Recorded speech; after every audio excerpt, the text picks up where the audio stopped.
recording at this time, and we're going to finish up with the last major topic, which are the conformations of cyclohexane. Okay, so we've primarily been discussing the two chair conformations of cyclohexane. So these both are chair conformations, and that's wonderful. The chair conformation is the lowest energy conformation for almost all of our cyclohexane ring systems, though not all of them.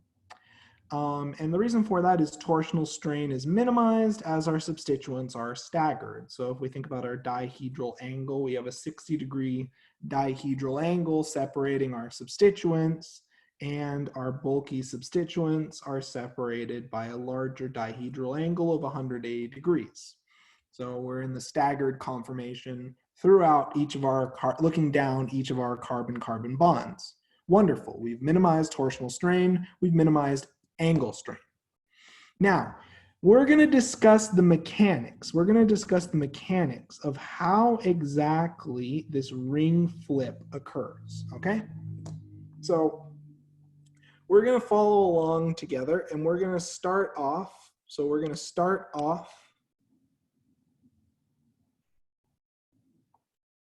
with our right-hand facing cyclohexane ring system. So as we notice, our yellow carbon is pointing up, our blue carbon is pointing down, okay? Now, in a ring flip, from a mechanical perspective, when we undergo a ring flip, we bring carbon number 4. So in this case, we're bringing, so if this is carbon 1 and this is carbon 4, we're bringing carbon number 4 up and carbon number 1 down. Okay, so let's showcase what happens when we bring, in our first step, we're going to bring carbon number 4 up. Okay. So in this conformation, we call this conformation where only one of our carbons is above or below our central plane. We call this conformation the half-chair conformation. The half-chair conformation is a high-energy conformation, and this is a result of angle strain and eclipsing interactions. So what I want everyone to notice, is if we look down one of our carbon-carbon bonds. So let's look down this carbon-carbon bond right here. So what do we notice about our substituents? Are they eclipsed or staggered? Are our substituents in the plane, are the substituents attached to the carbon in the plane staggered or eclipsed? Eclipsed, exactly right. And if we keep going around the ring, we see again and again, we see these eclipsing interactions. So this is really important. So if we're drawing out our hydrogens here, so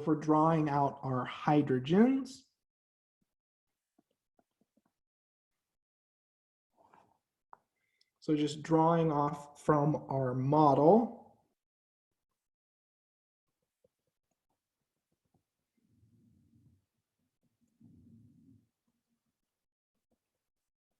we're just going to fill in our hydrogens from the model.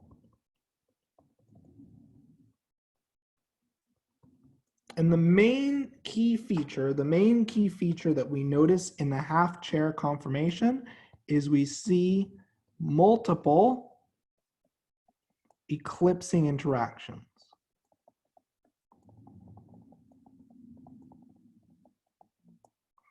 This is why the half-chair conformation is so high in energy, because as we discussed last class session, these eclipsing interactions between our substituents are energetically unfavorable. Okay, so we have our half-chair conformation. So our yellow carbon is currently above the plane. what we're going to do now is we're going to bring our blue carbon up.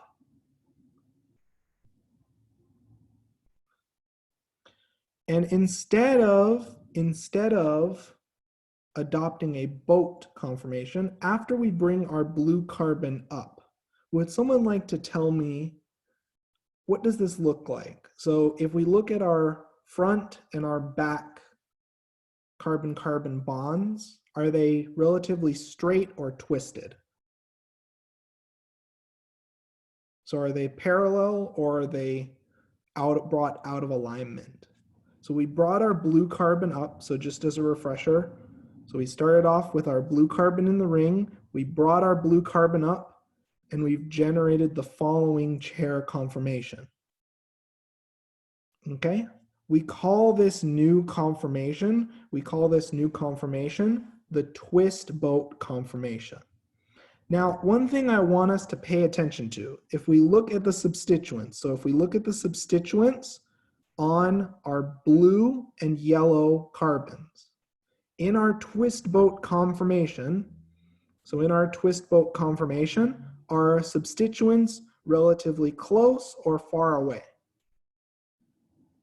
So looking at these two substituents right here, are they relatively close or far away? And to help you compare, let's look at this is the position of our substituents in the boat conformation. So here's our boat conformation. Here is the twist boat conformation. So which one is closer? In which conformation are our substituents, our flagpole substituents closer? The boat or the twist boat?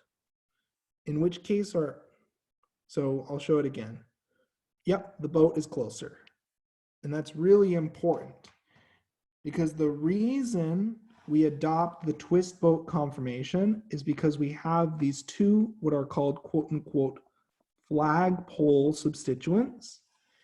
And in the twist boat conformation, we are minimizing these flagpole interactions between axial hydrogens. Additionally, and this is one thing that I'd want you to appreciate as well.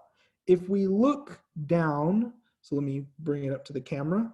If we look down one of our carbon-carbon bonds, in the twist boat conformation, are our substituents staggered or eclipsed? Are they staggered or eclipsed in the twist boat? So comparing our dihedral angle between our substituents, looking down one of our carbon-carbon bonds, are our substituents staggered or eclipsed? Yep, exactly right. Our substituents are staggered. That's why we're also minimizing some of our torsional strain. Wonderful. Does that make sense to everyone? Why the twist boat is slightly lower in energy than the boat? So there are two main factors at play. Again. We keep our flagpole substituents as separated as possible. So torsional strain, so for example, looking down a carbon-carbon bond, torsional strain is the strain as the result of substituents being passing each other during bond rotation or conformational changes. So for example, if we have substituents that are eclipsed, the substituents undergo a repulsive interaction and that results in torsional strain. While angle strain, angle strain is the result of, for example, for our cyclohexane ring, the bond angles are about 109 degrees, and compared to the ideal bond angle is about 109.5. So angle strain has to do with how readily your ring system distorts your bond angles from ideal bond angles. And cyclohexane systems in general have very little angle strain. So in terms of the flagpole interaction, so these flagpole interactions are a steric interaction, they're repulsive and they're not favorable. So the reason why the boat conformation is higher in energy is because our substituents in the flagpole position are closer together in space, and as a result, they experience stronger repulsive interactions. When we adopt a twist boat conformation, these flagpole substituents are farther apart, and so the interactions are weaker, so we pay less of an energetic penalty. Does that make sense? So to help you see from the side, so starting off,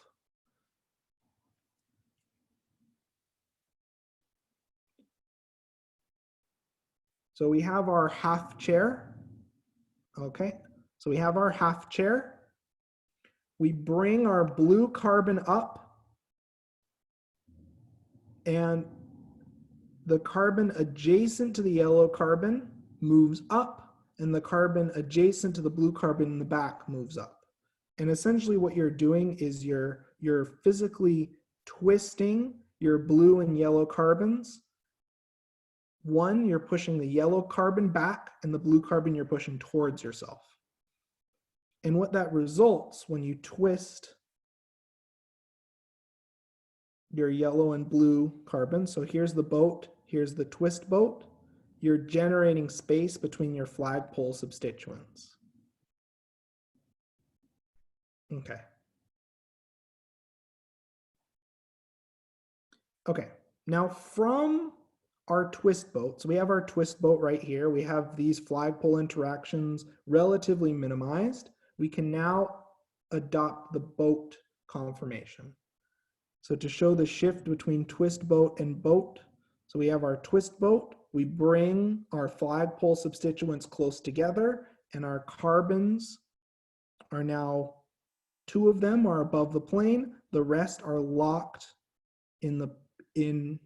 are locked below the plane. Okay, so we have 4 carbons that are planar, that are in the plane, while 2 of our carbons are above the plane. And we call this conformation, this next conformation, the boat conformation. The boat conformation is higher in energy than the twist boat conformation because we have this flagpole interaction, this very strong steric interaction. And we can see this if we look at it from the top down. Are these 2 hydrogens, are these 2 flagpole hydrogens, which are shown here, are they close together or far apart? Are these flagpole hydrogens close together or far apart? Very close, yep. So we end up with strong repulsive flagpole interactions.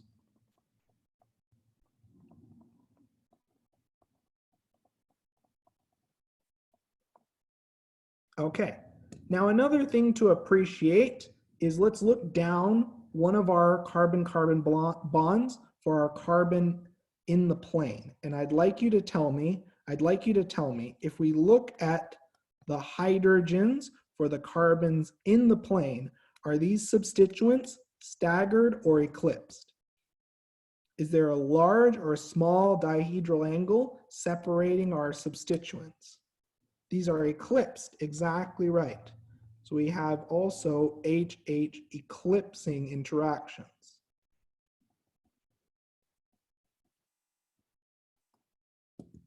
Having all of the carbons in the same plane will result in these very strong and very destabilizing eclipsing interactions.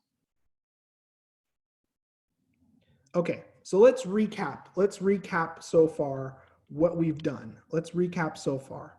So we've started off with our chair conformation. We've moved our blue carbon up, and we've generated our half chair conformation. The yellow carbon is still above the plane. We bring our blue carbon further up, and we generate our first twist boat conformation. Then we bring our flagpole substituents close together and lock our carbons into the plane, and we generate our first boat conformation. Now, to complete our ring flip, we need to bring this yellow carbon down.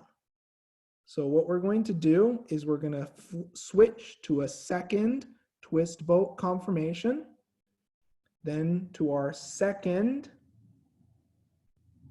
half chair conformation, And I'd like you to just pay attention really quickly, and I'd like you to tell me, in this half-chair conformation, which carbon is above the plane? The yellow one or the blue one? Which carbon is above the plane in our second half-chair? The blue, right?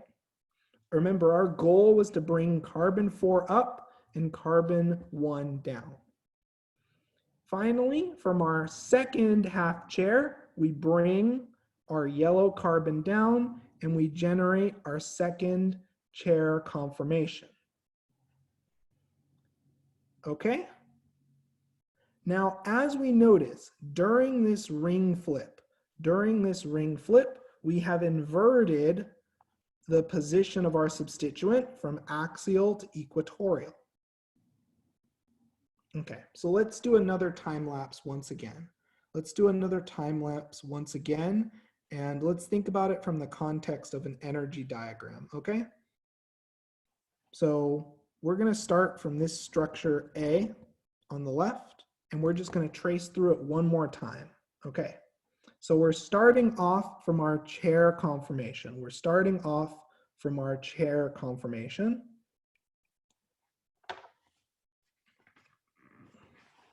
Let me replace this with just a colored.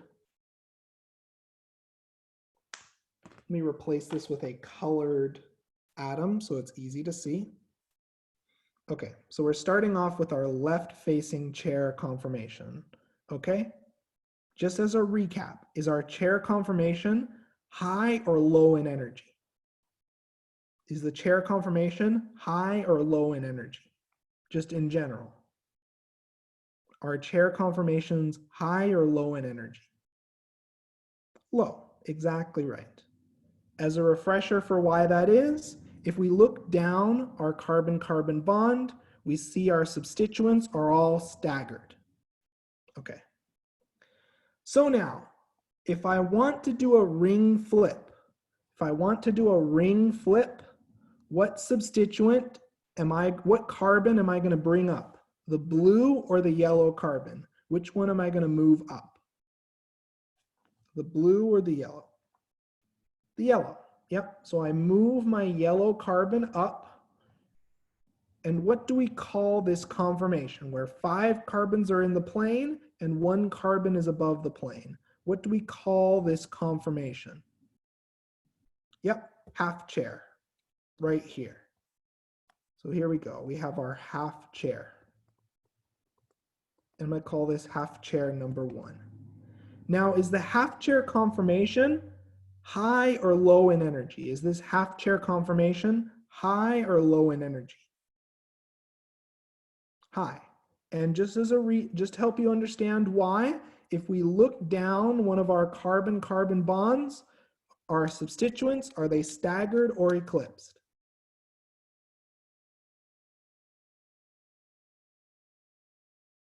Yep, I see a lot of people typing eclipse. That's exactly right. This is why the half chair conformation is so high in energy. Okay, continuing on, we have our half chair. We're going to bring up our yellow substituent with a twist. And what do we call this next conformation?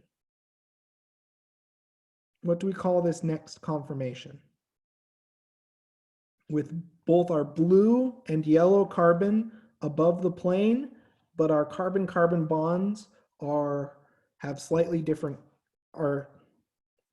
in different relative directions. We call this the twist boat.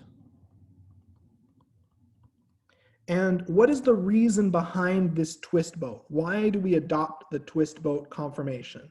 What interactions are we trying to minimize? So looking at it from the top, what do we call this interaction that we're trying to minimize in the twist boat? What interaction are we trying to minimize? Yep, exactly right, flagpole interactions.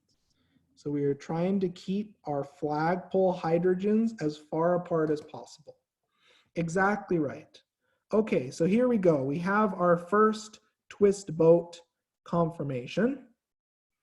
And now what we're going to do is we're going to bring our flagpole substituents close together. And what do we call this conformation? It almost looks like a like a cup. What do we call this conformation now? The boat. Yep, exactly right. So we have our boat conformation. And the reason why the boat conformation is higher in energy is the result, if we look from above, of these flagpole interactions. Is everyone following so far? Does this make sense so far? Okay. Now. So our goal in this whole process was to bring our yellow carbon up and our blue carbon down. So now what we're going to do is we're going to go the opposite direction and we're going to try to push our blue carbon down. So we're going to adopt a second twist boat that in many cases is not identical. So even though we have two twist boats, keep in mind they twist in slightly different directions. So does everyone notice how the twist in this twist boat is the opposite of in our first twist boat conformation? Does everyone notice the difference between our second twist boat, which I'm showing you, and the first twist boat, which I'm now showing you? Okay, so looking at our second twist boat conformation, what we're now going to do is we're going to bring our blue carbon down into the plane. And what do we call this conformation now? What do we call this conformation that we've now accessed? After we bring our blue carbon into the plane, what do we call this new conformation?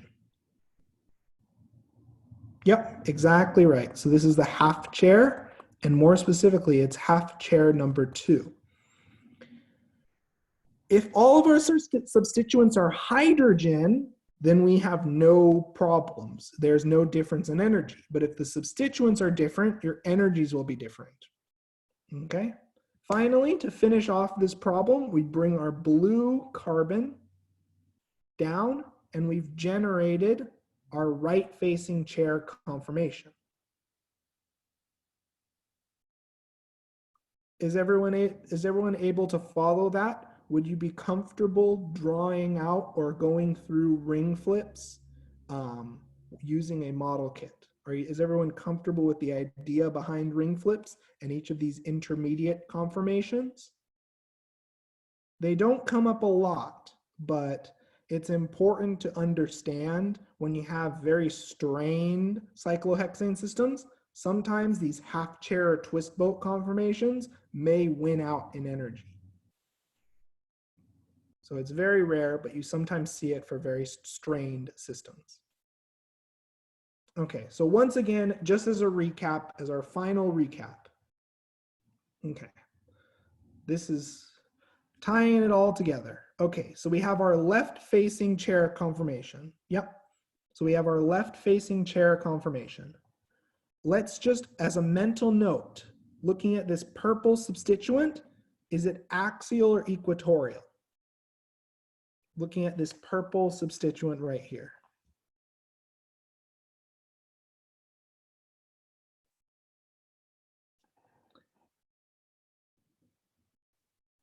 Looking really closely at it. So looking at it from the side, is it on the vertical axis, one of the two vertical axes, or is it on the equator? Yep, it's equatorial, okay? We're now going to slowly do our ring flip. So we're going to bring our yellow carbon up. Okay, we made the half chair. For the twist boat, we're going to continue to bring our yellow carbon up. So essentially, when we bring our yellow carbon up, we're going to twist it up. And we've adopted our first twist boat. Now to adopt the boat conformation, we bring our flagpole substituents close together and we ensure that our carbons, our 4 carbons, are present in the same plane. And we've adopted our first boat conformation. Now for our second twist boat conformation, we are going to bring our blue carbon down with a twist. So we're going to twist our blue carbon.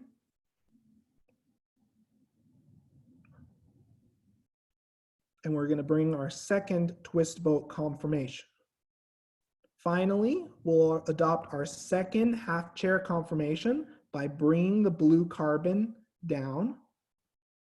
And to complete this process, we'll generate our second chair conformation by continuing to bring our blue carbon down. Now, what I'd like us all to focus on is looking at our purple substituent. What is our purple substituent now? Is it axial or equatorial? Looking at our purple substituent. Yep, it's axial. That's exactly right. So we've flipped from equatorial to axial. Wonderful. Is everyone okay with the idea behind ring flips? Is everyone comfortable with our depictions of cyclohexane conformations? Yes, these new conformations are intermediate steps. Exactly right. Exactly right. So these are, when we say a ring flip, we're really going through each of these intermediate conformations. That's exactly right. Okay, any other questions on this section?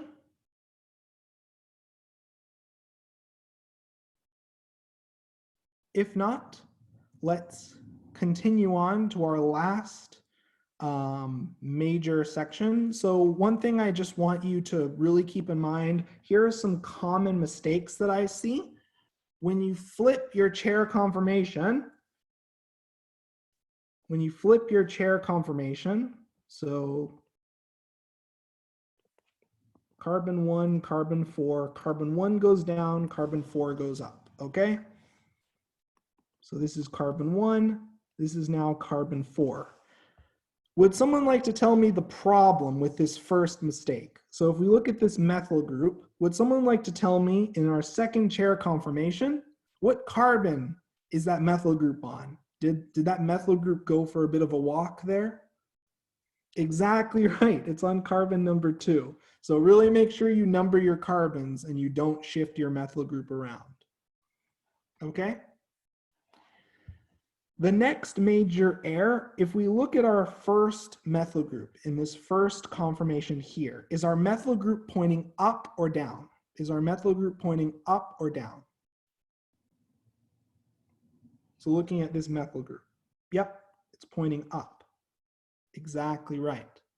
In our second conformation, we have undergone a ring flip. We did make sure well, we're still not, we moved it around on the carbon, but that's not the central issue here. That's not the central issue that I want you to focus on.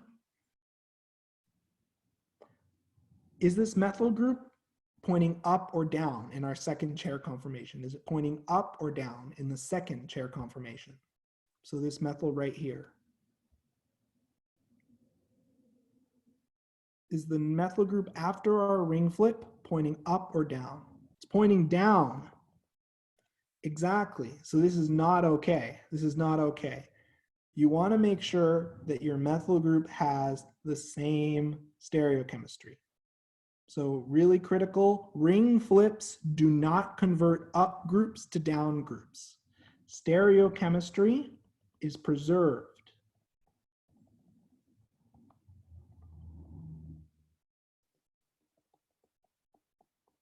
In ring flips and conformational changes.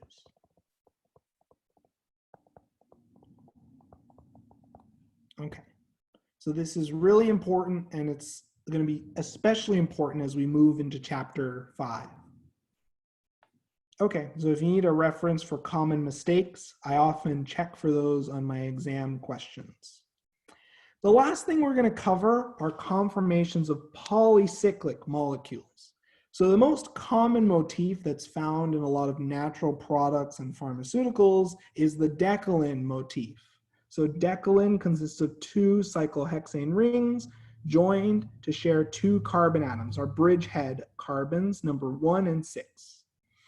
Now, just like there are isomeric forms of substituted cyclohexanes, Decalin has both transfused or cis-fused isomers. So these are isomers, not conformations. So in Sis Decalin, the hydrogen atoms at the bridgehead carbons are on the same face, okay? So we have up, up. So both of our hydrogens are pointing up. So in this case, we have a hydrogen that is axial up and equatorial up. Okay? So that's Sis Decalin. In trans Decalin, the bridgehead hydrogens are on the opposite phases. So for example, this hydrogen is axial up, while our second hydrogen is axial down. Okay, now, what I want us all to think about a little bit, just a little bit, is let's pretend and let's try and classify, and let's just say, so suppose this is a substituted cyclohexane. If we look at our alkyl group right here can be thought of as equatorial down. Well, this alkyl group can be thought of as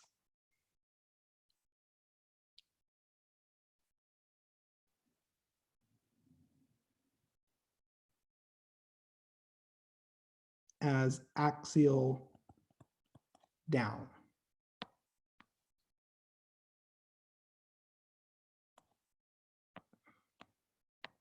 Let's look at it from the perspective of the other side. Okay. In terms of energetics, and that's a very interesting question to consider. So it's not a matter of energetically favored because these two species are entirely different compounds.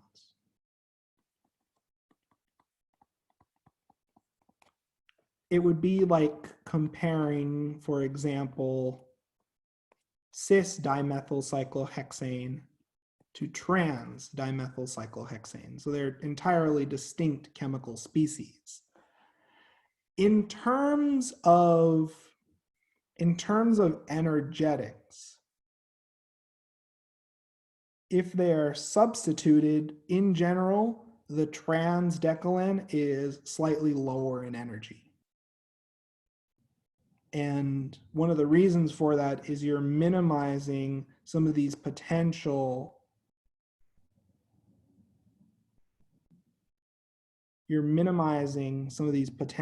quote unquote diaxial interactions with your hydrogens. Because if we think about our alkyl groups, so both of our alkyl groups in this case are equatorial. So we're minimizing and we're placing our least bulky substituents in the axial positions. Does that make sense? Okay. So don't worry too much about the hydrogens, worry more about this giant ring and how this giant ring is being placed. Another thing to note about the Sis Decalin system is that we have this almost cup-like shape, and in turn that can create some interactions with our hydrogens on the bottom face of both of our rings. So Sis Decalin is slightly higher in energy, and you can see that right here by the fact that we have all these hydrogens that are suddenly pretty close together in space compared to the trans Decalin form. So trans Decalin is slightly lower in energy. Does that make sense? Now, one thing that we're going to take a look at just really briefly is this idea of ring flips. So trans Decalin cannot ring flip. It cannot ring flip. And if you build a model of trans Decalin, which I will generate for us right now, we will quickly see the problem. We will quickly see a problem with undergoing a ring flip.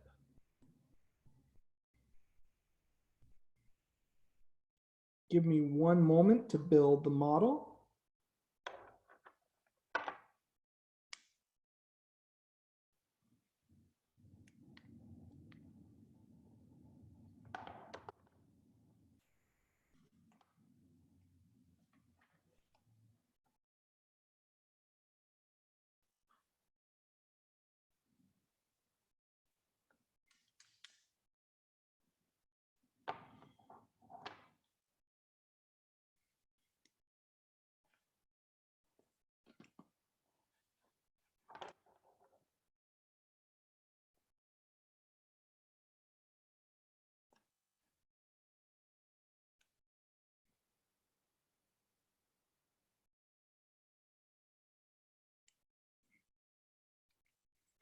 Okay, so here is trans Decalin. So if we try to ring flip, and if we try to bring both, so here is trans Decalin. So we have our hydrogens that are we have our hydrogen and substituents. I have my one of my hydrogens in purple to make it easier to see. If we try to bring these axial hydrogens into the equatorial position, our fused ring system doesn't allow us to perform a ring flip. We generate way too much strain. So trans Decalin cannot ring flip as the result of constraints of this fused ring system. You generate an intermediate and you generate a ring flipped conformation that is way too high in energy. You physically cannot undergo a ring flip. It's energetically not allowed or not favored in the slightest. Comparatively, Sis Decalin can undergo a ring flip. And when Sis Decalin undergoes a ring flip, both cyclohexanes undergo a ring flip. We're not going to focus too much on the mechanics of the ring flip for Decalin systems, but they're handled exactly the same as normal cyclohexane systems for a ring flip. You exchange your axial and equatorial positions. You won't be examined heavily on it, but this is just a nice little expansion of our review of cyclohexane conformations. So critically, does everyone understand and can everyone see why trans Decalin cannot ring flip? Why there is a constraint into our ability to ring flip? Okay, perfect. So what we're now going to do is we're going to switch gears and we're going to start with chapter 5. So chapter 5 concerns stereochemistry at tetrahedral centers. So I'll give everyone a minute to pull up their note set and then we'll discuss.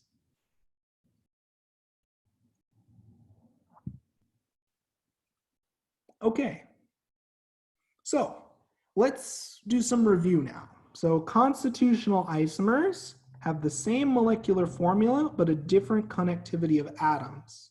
So for example, we have 2-butanol versus 1-butanol. Same formula, different connectivity. So in this case, our hydroxy group is at carbon number 2, while in 1-butanol, our hydroxy group's at carbon number 1. Perfect, okay? Stereoisomers have the same connectivity of atoms, but with a different 3D and spatial arrangement of atoms. Okay? So they have different shapes, different three-dimensional arrangements. So we've actually seen stereoisomers before. So for alkene stereoisomers, the cis stereoisomer has the substituents on the same side of the alkene. In contrast, our trans stereoisomer has our substituents on opposite sides of the alkene.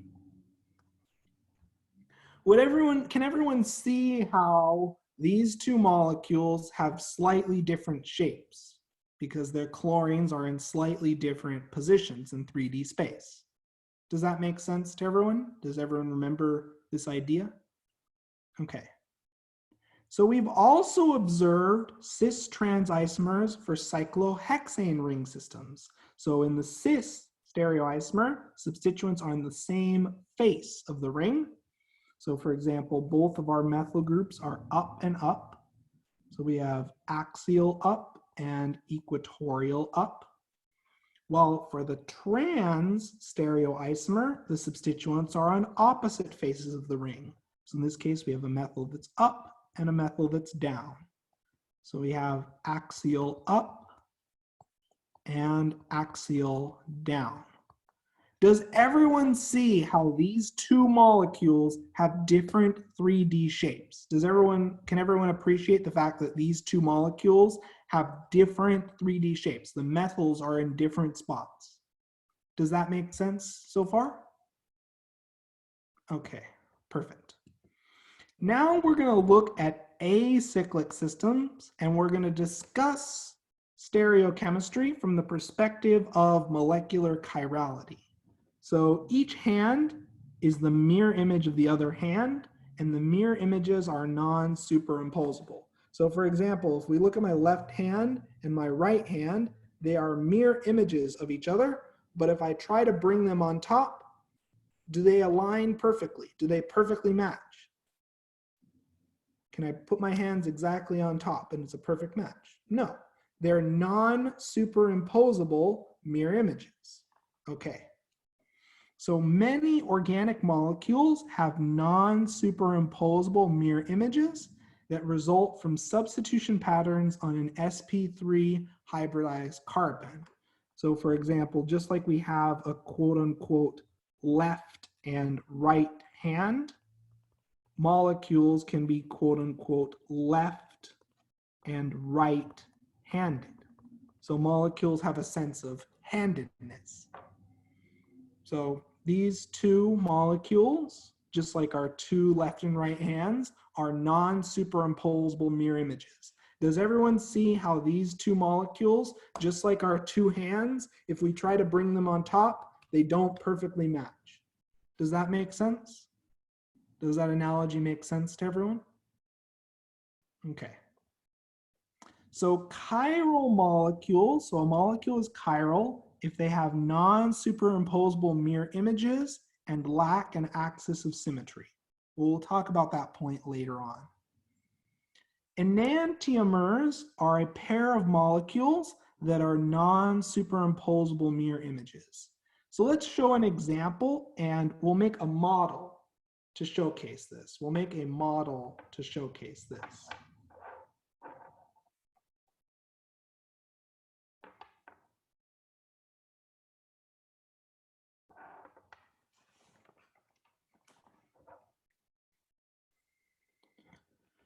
Okay, so if we compare our structure on the left, right here, to our structure on the right, and we draw a mirror plane, these two molecules are perfect mirror images of each other. So does everyone notice how these molecules, just like our left and right hand, are perfect mirror images of each other? Can everyone see the two molecules?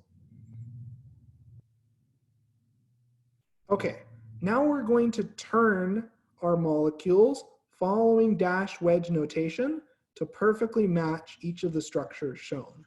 So this hydrogen is pointing towards the back and the fluorine is pointing out of the page, okay?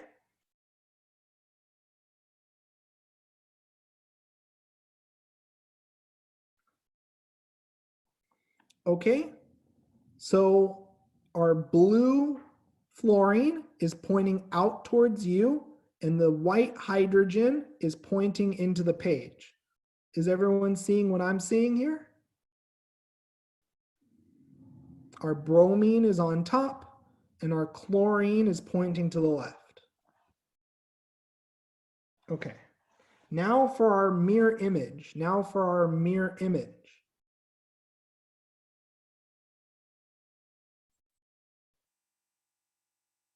For our mirror image, our hydrogen is pointing away from us. Our fluorine's pointing towards us. And critically, is our chlorine, is the purple atom pointing in the same direction in our enantiomer? Is our purple chlorine pointing in the same or different direction? So the structure on the right that I'm waving, it's pointing in a different direction, exactly. So if I try to overlay these two structures, if I try to put my two structures right on top of each other, and we line up our substituents, do our substituents perfectly match? Are these mirror images imposable or not? They're not, exactly right.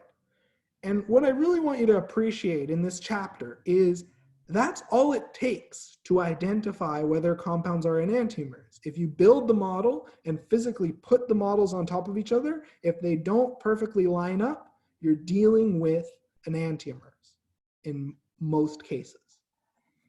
Does that make sense? Is everyone comfortable utilizing models to solve these problems? Okay. So essentially what we are doing when we look at these two set of molecules is we're looking at a molecule with 4 different substituents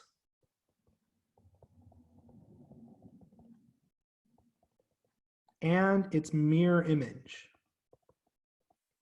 which we like to call the enantiomer. Okay. And we'll talk about how to draw enantiomers in a moment. Now, we analyze molecules to determine chirality based on the axis of symmetry and the substituents. So we call a chirality center a chiral center or a stereocenter. There are many words for the same thing, which essentially is a carbon with 4 different substituents. So that's the most common definition of a chiral center that we'll be using for this class.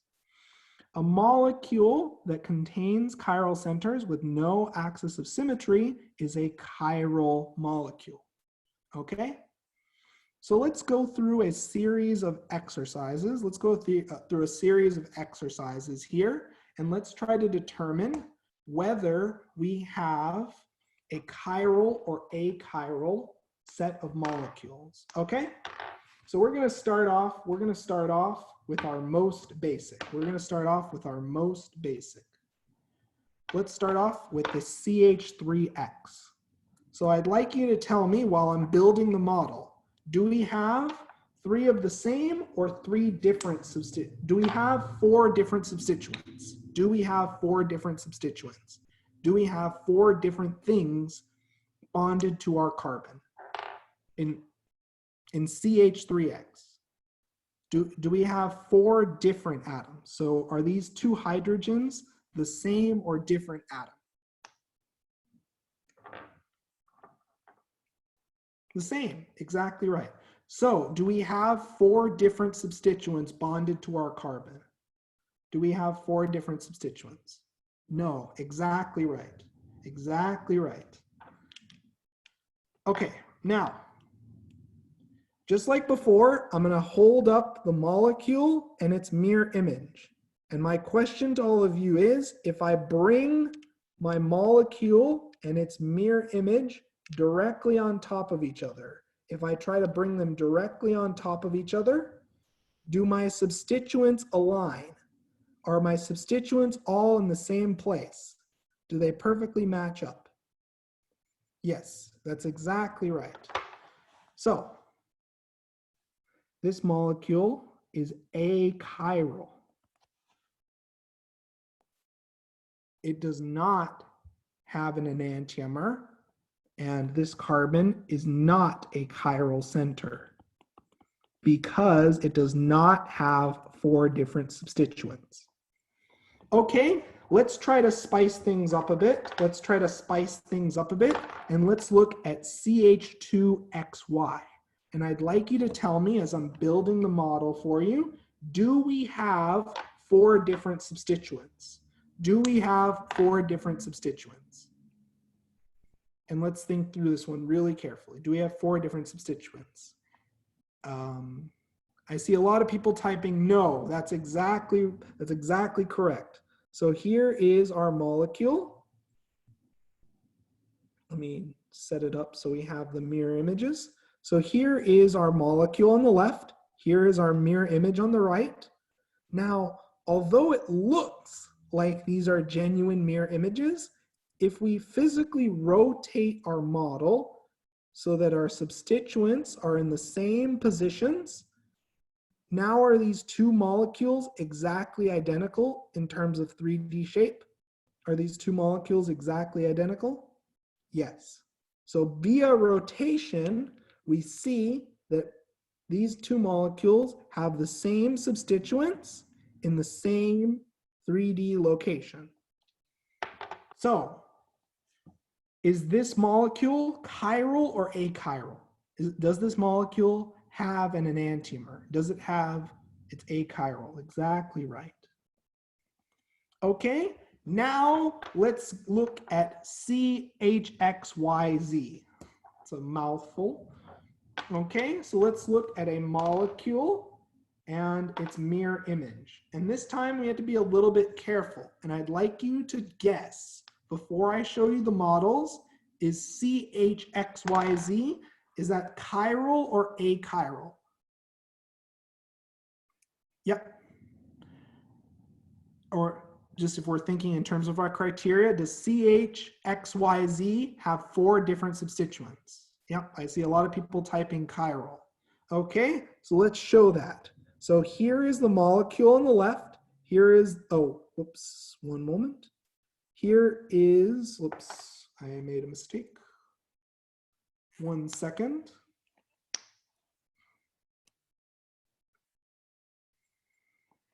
Okay, so here is the molecule on the left. Here is the mirror image on the right. And no matter how hard we try, via rotation, if we try to align up our substituents in the exact same 3-dimensional location, do we have a perfect match between our mirror images? No. So because the mirror images do not match, they're non-superimposable mirror images, they're enantiomers, so this center is a chiral center. This center is a chiral center because we have 4 different substituents. And when we have 4 different substituents, our mirror images become non-superimposable in most cases. Any questions on this so far? Is everyone able to visualize what's going on with the models? Is everyone comfortable so far? Okay, perfect. And don't be shy to build your models along with me at home. So what we're going to talk about next, is the process for comparing and rotating. Yes, if it has 4 different substituents, the mirror images are non-superimposable. Yes, that's correct. So let's focus now on the process for physically rotating our molecules in order to compare the position of our substituents, okay? So let's start off with our first example.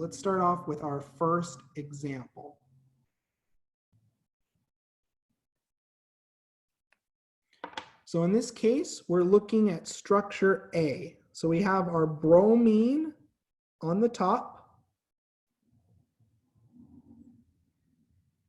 We have our hydrogen in the back, our fluorine, which is blue, is in front. And what direction is our chlorine pointing in this first structure? Is the chlorine pointing to the left or to the right? So looking at the chlorine, which is purple. Oh, it's pointing to your left. Okay, so it's pointing to my right. Okay, perfect. So just like the structure shown here. Okay.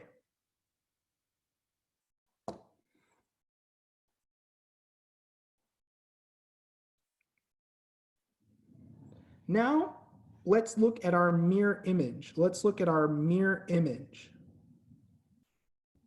So in our mirror image, let me get this set up just right. In our mirror image, our hydrogen is pointing in the back, our fluorine is pointing in the front, and what direction is our chlorine pointing in our mirror image? So what direction is our chlorine pointing in the mirror image? Is it pointing to the left or to the right, the chlorine? You're right. Okay, perfect. Now, what we're going to do is we're going to leave structure B. So we're going to leave structure B alone to the side. And what we're going to focus on is how to visualize rotating structure A. So to compare structure A and B, so to compare structures A and B, we need to have our chlorine, both of our chlorines pointing in the same direction. So we want both of our chlorines pointing to the left. So then, all I'm going to do is I'm going to very quickly rotate my all of my substituents on my bottom axis. So all of these substituents on our bottom axis, I'm just going to rotate them clockwise. Okay? So I rotate my substituents clockwise. And now if we compare structures A and B, if we compare them closely, are both of our chlorines now pointing in the same direction? Are both of our chlorines now pointing in the same direction? Are both of the purple substituents pointing in the same direction? Yes. Okay, perfect. Now let's do some analysis. Now let's do some analysis of structure A. Is our hydrogen pointing out of the page? Is it pointing towards you or away from you? Yep, it's pointing out of the page, so we give it a wedge. So our hydrogen is pointing out of the page. Exactly right. And our fluorine, is our fluorine pointing towards you or away from you? Back. So what notation do we give our fluorine? Do we give it a wedge or a dash? If it's going into the page, away, we give it what symbol? A dash, exactly right. So the fluorine is pointing into the page. Okay, now let's compare structure A to structure B. So in structure B is the fluorine. So in structure B, the one I'm holding on this side. So in structure B is our fluorine pointing out or into the page? Out. Yep, exactly right. And for our hydrogen, is it pointing out or into the page?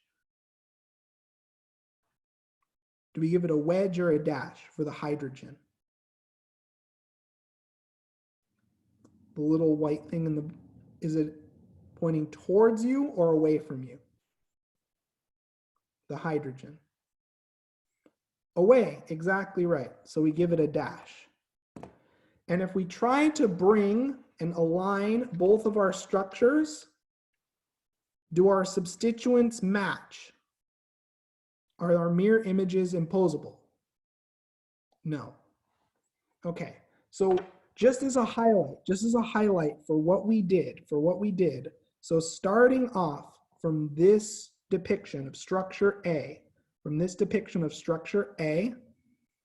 we're just going to draw out what's going on here. So we have our carbon, we have our bromine on top, we have our chlorine pointing to the right, we have our fluorine going out of the page, and we have our hydrogen going into the page. In terms of the manipulation that we're doing on the paper, we are rotating our bottom three substituents, and we're rotating them clockwise. You don't have to do it clockwise, but that's what I'm doing in this model. So we rotate our substituents clockwise, and after rotation, we still have the same molecule, except critically, now we have our bromine still on top. Our chlorine is pointing to the left.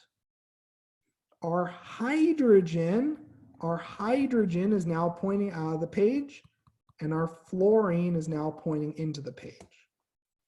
Does everyone understand the relationship between the manipulation that we did on the paper and what we did with our model? So I'll just show this one more, time. So all we did was we grabbed our bromine and we rotated our structure clockwise. That's what we're doing on the paper.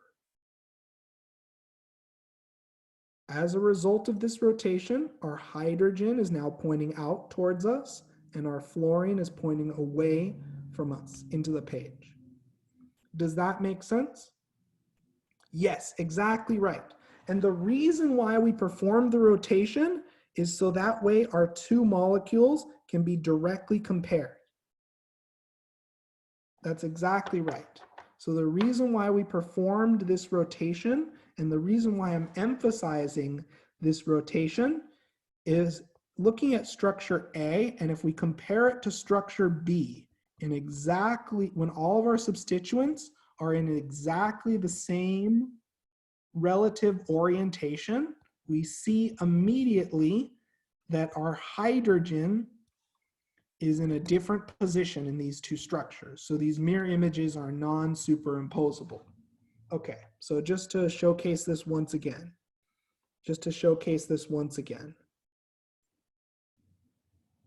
So we have structure A and structure B. So to compare these two structures directly, we rotated structure A so that our chlorine was both pointing in the same direction, to my left and your right. We then align our structures and we see immediately that the substituent pointing out of the page is different. Does that make sense? Is everyone comfortable with relating what we did in the model to what we're doing on the paper right now? This is a skill I want us to develop because in some exams, not in my class, but on the ACS, you may not be allowed to use a model kit. So I want you to be able to do this, not just with a model, but also in your head. For now, rely heavily on the model because that's really going to help you cement the skills. But I want you always to be able to, if you're just given a piece of paper, to do these manipulations. Does that make sense so far? Is everyone comfortable so far with this process? Okay. Now what we're going to do is we're going to talk a little bit about planes of symmetry and axis of symmetry. Molecules that have a plane of symmetry essentially are known as achiral molecules. So what is a plane of symmetry? It's a vertical or horizontal axis that results in identical substituents on both sides of the axis. If a molecule has an axis of symmetry, the molecule is achiral. So for example, we can divide up this following molecule with a vertical axis of symmetry. And if we compare our substituents on the left and the right, it's almost as if we have, for example, like attached to our carbon, a propyl group and another propyl group, a bromine and a hydrogen. So are our substituents on the left and right hand side identical or different? Does this carbon right here, does this carbon that I'm putting an arrow towards, does this carbon have 4 different substituents if we think about it from the perspective of our axis of symmetry? They're the same, right? So this carbon would be achiral. Likewise,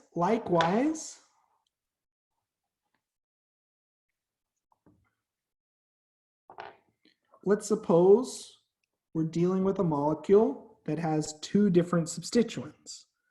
Although it may be hard to see at first glance, we can tilt our molecule slightly and generate an axis of symmetry that directly cuts down our carbon-halogen bond axis. So if we draw out a vertical axis of symmetry, does everyone notice how on the left and right-hand side our substituents are the same? Does everyone notice how if we cut this molecule straight down the middle, our hydrogens are exactly the same?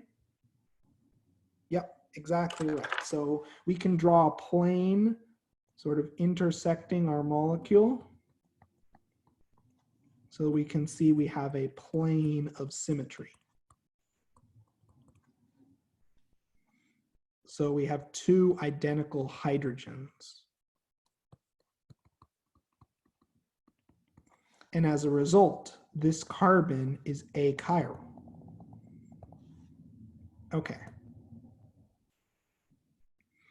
Now, what we're going to focus on now, and we'll expand this more for the meso compounds, is let's take a look at a few different cases for the following arrangement of atoms. So stereochemistry matters for axis of symmetry.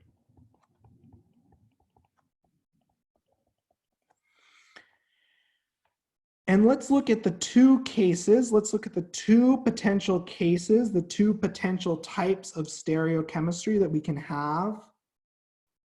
The first one is also showing a plane. Both of them are showing planes of symmetry, in that our substituents are the same on both sides of our axis of symmetry. So what we're going to do is I'm going to redraw this molecule really quickly after rotation of our carbon-carbon bond.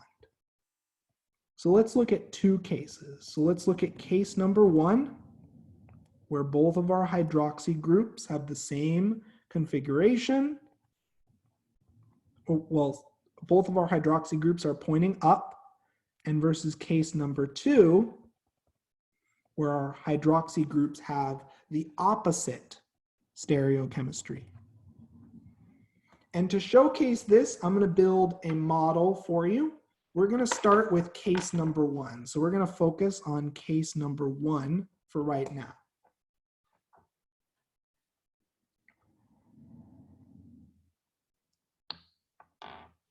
Give me a moment to put together these models, and then we'll discuss these cases.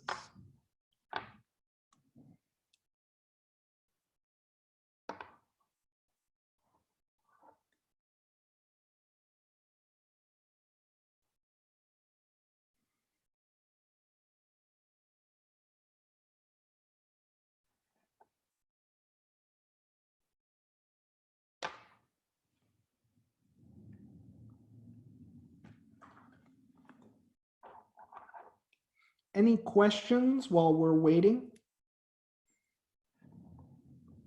Okay, so here we go. So in this first case,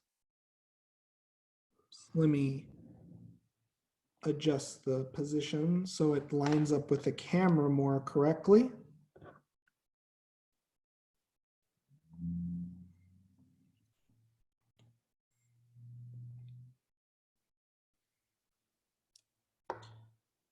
So just visually, let's take a look.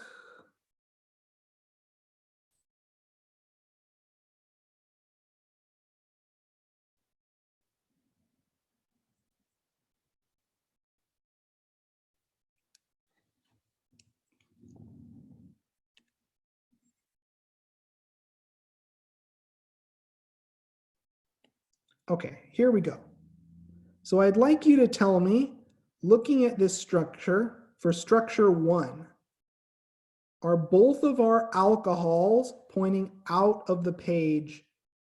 Are both of the alcohols pointing out of the page towards us? Are both the alcohols pointing towards you? Yeah. So we're looking at structure one. Now, one thing I'd like you to notice, if we divide this molecule right down the middle, are both halves of this molecule exactly identical? Are both halves of this molecule exactly identical in terms of the position of the OHs, the position of the hydrogens, the position of these methyl groups? Yep, exactly right. They're exactly identical. We call these compounds meso compounds. Okay? Now let's look at case number 2. Let's look at case number 2. So I'm going to show you now case number 2.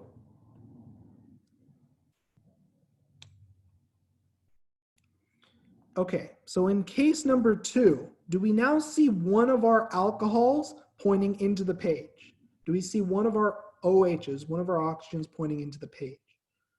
Okay, now if we try to divide this molecule and we compare the two species, the two atoms, the two substituents that are pointing out towards you, if we cut this molecule in half, are the two pieces exactly identical? So looking at my left and my right, do I see the exact same substituents in the exact same location? No. No, I see a lot of people saying no. So this molecule is in fact chiral. There is no axis of symmetry. So the key point I want to drive home here is that the stereochemistry matters when you dictate an axis of symmetry. Does that make sense to everyone?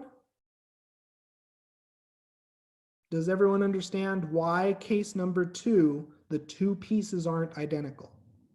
Because the OHs are in different places in 3D space. On this side, the OH is pointing towards you. On this side, the OH is pointing away from you. Okay, so using this idea, let's look at two depictions of a cyclohexane ring. So let's look at case number 1.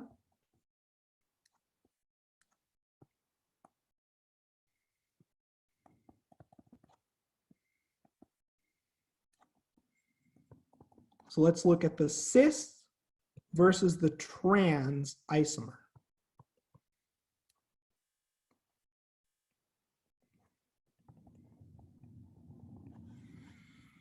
Okay, now, without making a model, let's just take a guess. And this will be pretty interesting to see. Which of these two structures, cis or trans, which of these two structures, cis or trans, is meso? Which one of these structures has a true axis of symmetry? Let's take a moment and let's try to propose some reasonable answers. Yep, I see a lot of people typing cis. So let's showcase that by building a model. And I am almost done building the model for this one. Really, I'm a big believer in the idea that seeing is believing. Okay, so here is our model. So both of our OHs are pointing up. Okay? So to make this easier to see, let's look at the planar form. Although this isn't the ideal conformation of cyclohexane, we can still look at the planar form to look for symmetry. And in this case, can we draw a clear axis of symmetry down the middle of our molecule? Can we draw a clear axis of symmetry down the middle of our molecule in the cis? Can we divide our molecule cleanly in half and our OHs are both on the same face? Yeah, we can. So then let's draw our axis of symmetry, and we'll call this meso, and it's achiral. So an axis of symmetry is really important for determining whether chiral centers imply a molecule is chiral. Okay, let's look at the trans. Let's look at the trans stereo isomer. And we can immediately see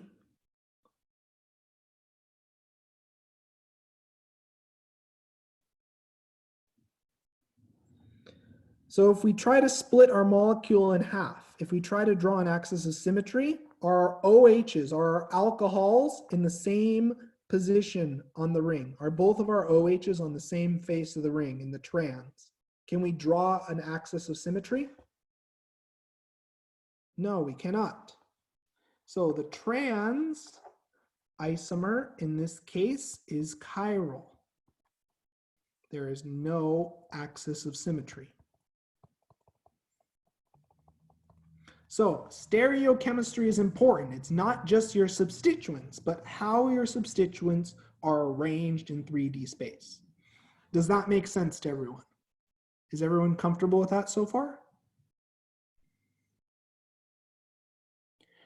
Okay, so we're currently at 6:50. So we're going to stop our lecture today at this point. This is a good stopping point.